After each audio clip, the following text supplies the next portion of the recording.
Here's our session for Tuesday, 2nd of July. Had a market that was rotational. We came in the edge of value as we're doing some profile stuff and trying to figure out just where these guys might be stuck, but using order flow to confirm stuff. So if you're watching this screen, I'm going to show you. Hold on. I'm going to show you where I missed a trade. It was right there. You see that buying that just came in at 67 quarter? I'm not going to replay it. You could replay it on YouTube later, but you could see it went green and it did not go up. Well, I offered 67 quarters and never came back to fill me. This is running a little faster than it actually did in real time. So it's like if I bring over a dome with, is this on sim? All right, I got this dome on sim. What do I mean by that? Well, once it went 67, hey, it's the same price. No, actually, it was right in here. It went 67 half bid, and I was looking to sell it. And the guy bought it on the move up, and I tried offering 67 three quarters. It's actually at the same price. But this is in sim. So once it went offered, let's just pretend 67 half is the 67 three quarters. And they just hit it. I offered it, and I didn't get filled. All right. So I offered it with the people offering it, fishing behind the net, we call it, instead of just going in and hitting the bid like that. And immediately chances are getting filled. All right. Now, this is on sim, but instead of just going in and hitting the bid when I see the buyers coming in and maybe not being able to drive it up, and you wanted to get short and you thought it was going to travel through to the bottom of value, I was on the platform and the train had left. And that happens. In that case, I can't tell you the amount of trades you're going to miss in a career is going to be, they're there and they don't come out in your statement. You can't review them because you didn't take it, right? So you got to find another way to review it. So I'll go back and I'll put a verbal journal note on it, which you could actually do in replay. And I've got it listed for a miss right here. And I'll select the color that I don't like, which is generally that color. And then I'll just record why I missed it. And then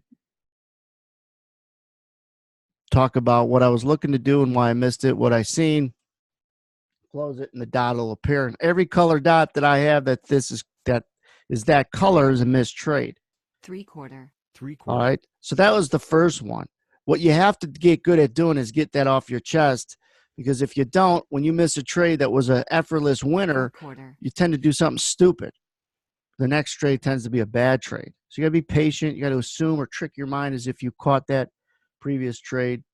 And then, so the market goes down to the bottom, value area low. And I see the Russell jump higher. 4.5. And this time I try to buy 475s and I miss it. And I was aggressive. And I just missed the turn. 4.5. It was just a little bit after this. 4.5. I was looking for him to break out of the top of these two rotations and be able to go back up to the open and the VWAP right there. I missed. You seen the selling come in and then you see it jump. I tried to, and I'll pull this dome back over. What I tried to do was buy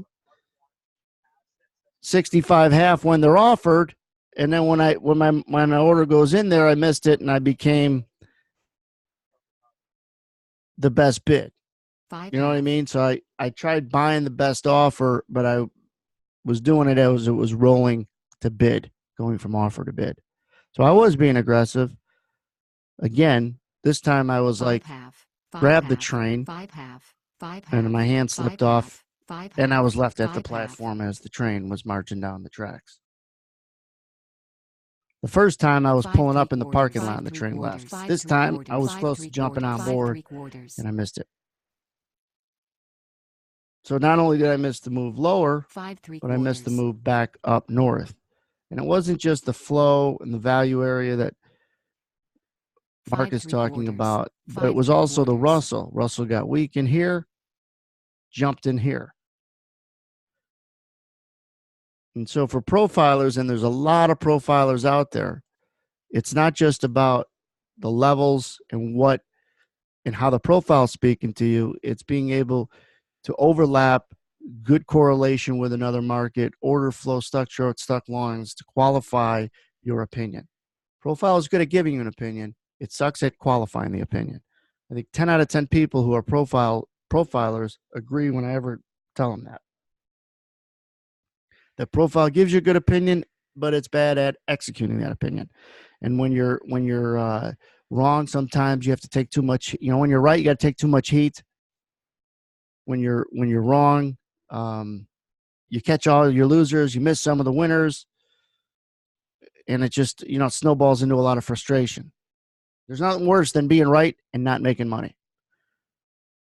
Or I'm sorry, and then when you're wrong, you get smoked.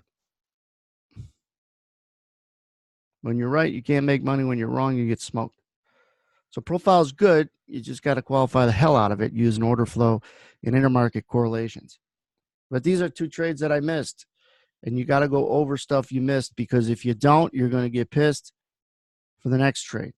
And you're going to force it. And then you're going to say to yourself, I missed two winners. And that, sure enough, the third trade I take is a loser. And now you're off to the races mentally. You just threw out any kind of psychology books that you read and work that you've done on your emotions because you just missed two winners and caught the loser. And now your mind has you on a leash.